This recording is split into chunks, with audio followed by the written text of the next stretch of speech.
আজকে আমার এই ভ্রমণ পর্বে নিয়ে যাব আপনাদের ব্যাঙ্গালোর থেকে মাইসোর যাওয়ার পথে বিখ্যাত রঙ্গনাথ স্বামী মন্দির, কর্নেল বেইলির অন্ধকূপ, যেখানে টিপু সুলতান তার চিরশত্রু ইংরেজ শাসকদের বন্দী করে শাস্তি দিত। টিপু সুলতান থাকবে টিপু সুলতানের মৃত্যুস্থান, আরো থাকছে দরিয়া দৌলতবাগ বা টিপু সুলতানের সামার প্যালেস।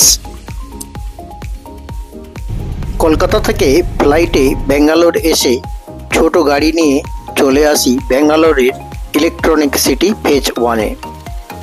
আমরা ব্যাঙ্গালোর এবং মাইসোর কভার করব এই ভ্রমণ পর্বে। ছোট গাড়ি ভাড়া নিয়েই বেরোবো।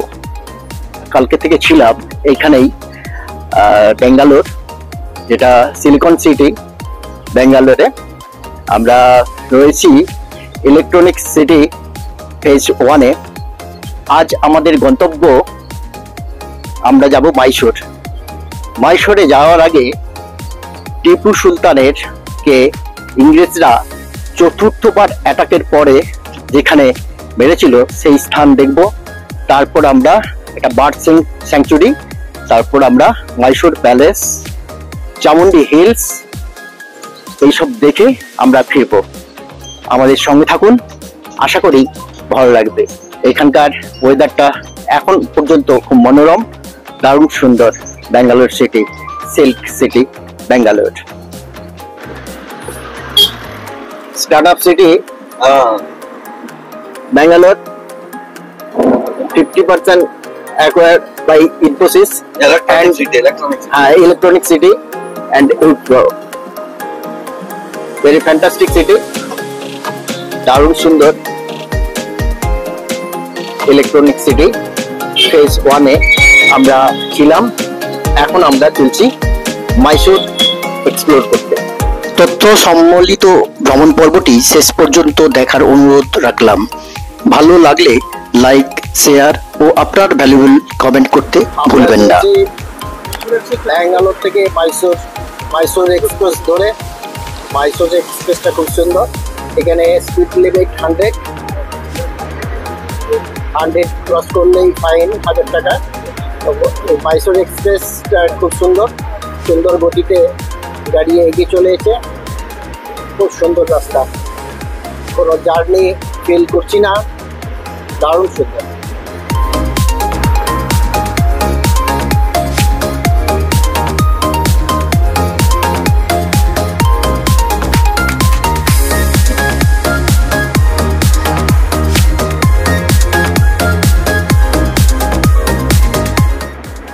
कन्नड़ा में? हाँ कन्नड़ में। एक ही दीरा। एक दीरा? हाँ। एक दीरा? एक ही दीरा। एक ही दीरा? हाँ। ओके। हम अच्छा है कर को बोलिए। क्या बोलते हैं? छन्ना की देवी। छेना की? छन्ना की देवी। छेना की जीबी? हाँ। Oh yes. ओके। ওকে। এখন আমরা চলছি মান্ডিয়া ডিস্ট্রিক্টের ওপর দিয়ে। মান্ডিয়াতে বিখ্যাত সুগার কেন, मांडिया को क्या बोलते हैं? धन्यवाद। धन्यवाद। हाँ, धन्यवाद। अच्छा, थैंक्स को धन्यवाद बोलता है। और नमस्ते क्यों? नमस्कार। नमस्कार। नमस्कार, धन्यवाद দুটো শিখলাম কন্নড় ভাষা।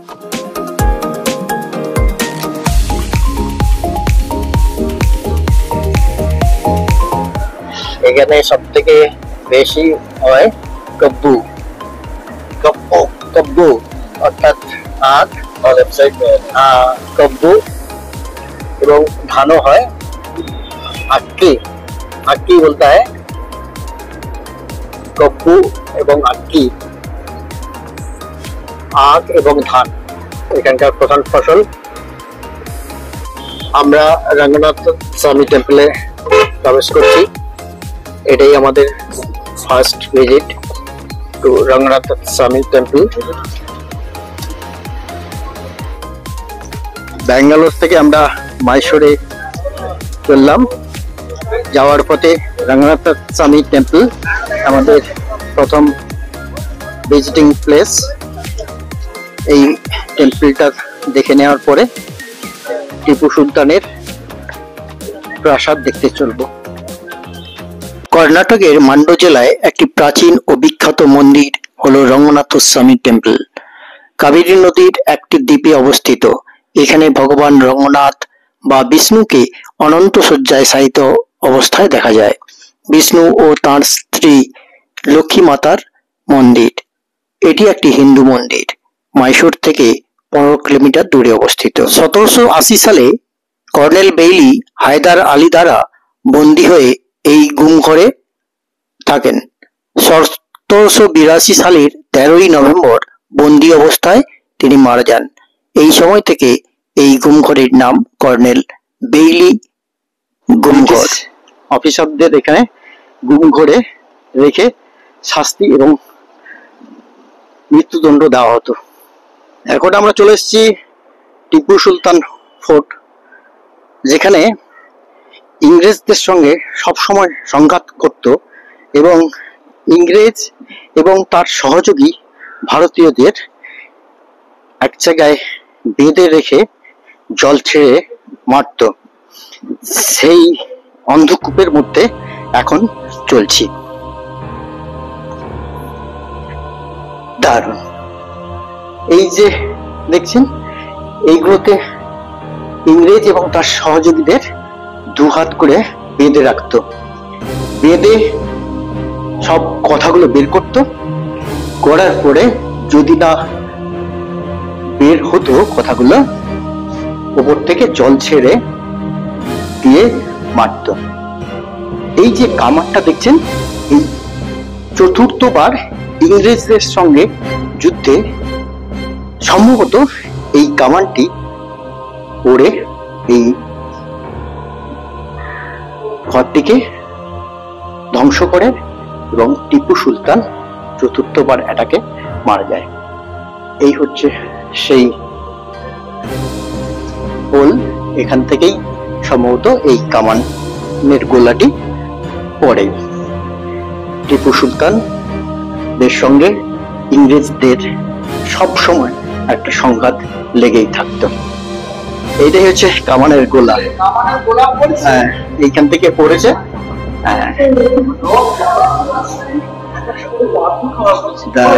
এইটা হচ্ছে গুমঘর।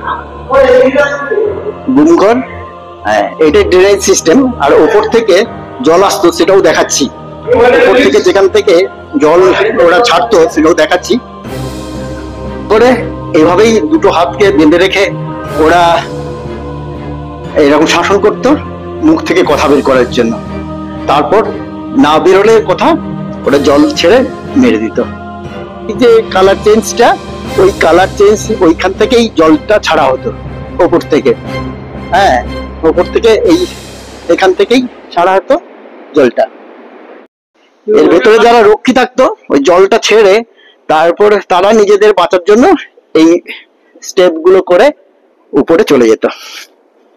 এই যে স্টেপ, এই যে স্টেপ, এই গুমঘর থেকে এসে এই স্টেপ দিয়ে ওরা চলে যেত।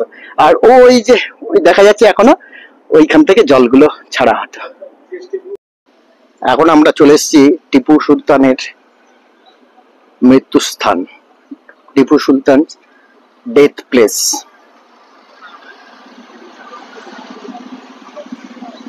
জায়গাটির ঐতিহাসিক গুরুত্ব খুব দারুণ। ছোট্ট জায়গা কিন্তু ঐতিহাসিক গুরুত্ব খুব সুন্দর। এখানেই ইংরেজদের দ্বারা মৃত্যুবরণ করেন টিপু সুলতান।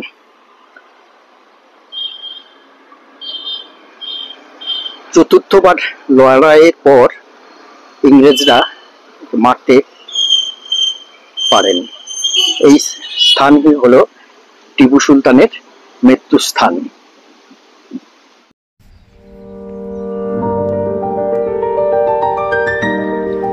এই হচ্ছে টিপু সুলতানের সামার প্যালেস।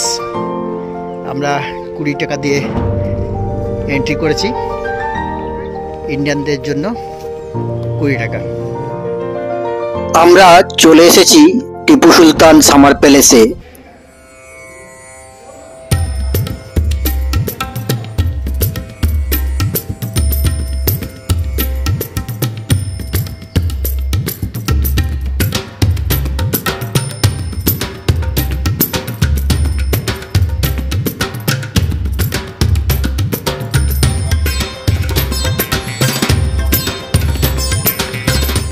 দরিয়া দৌলতবাগ ব্রিটিশরা অধিকৃত করার আগে পর্যন্ত অর্থাৎ 1799 সাল পর্যন্ত এটি ছিল টিপু সুলতানের সামার প্যালেস।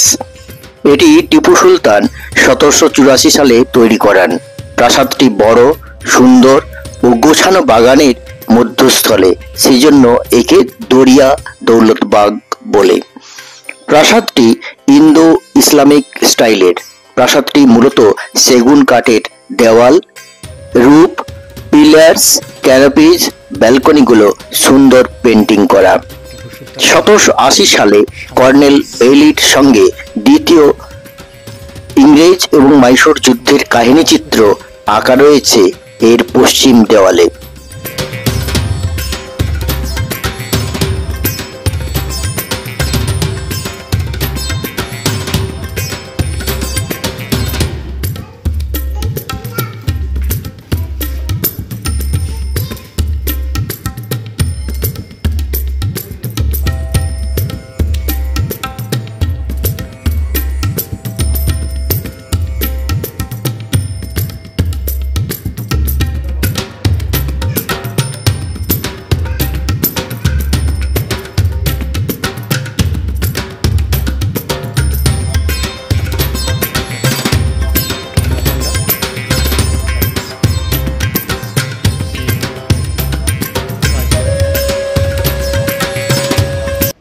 এরপর আমরা একটা মনোরম ওয়েদার, সুন্দর প্রাকৃতিক পরিবেশকে সঙ্গে নিয়ে চললাম এখানকার বার্ড স্যাংচুরি দেখতে।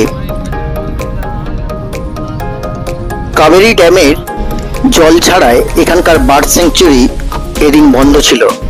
ঢুকতে পারলে অবশ্যই ভালো লাগতো।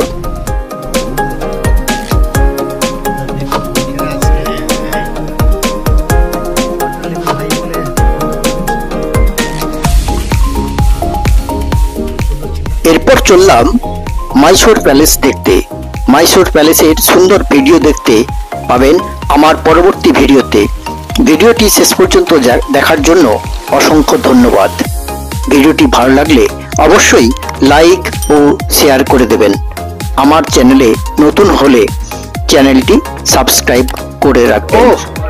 ফ্যান্টাস্টিক, দারুণ সুন্দর লাগছে। মাইসোর প্যালেসের ভেতরে আমরা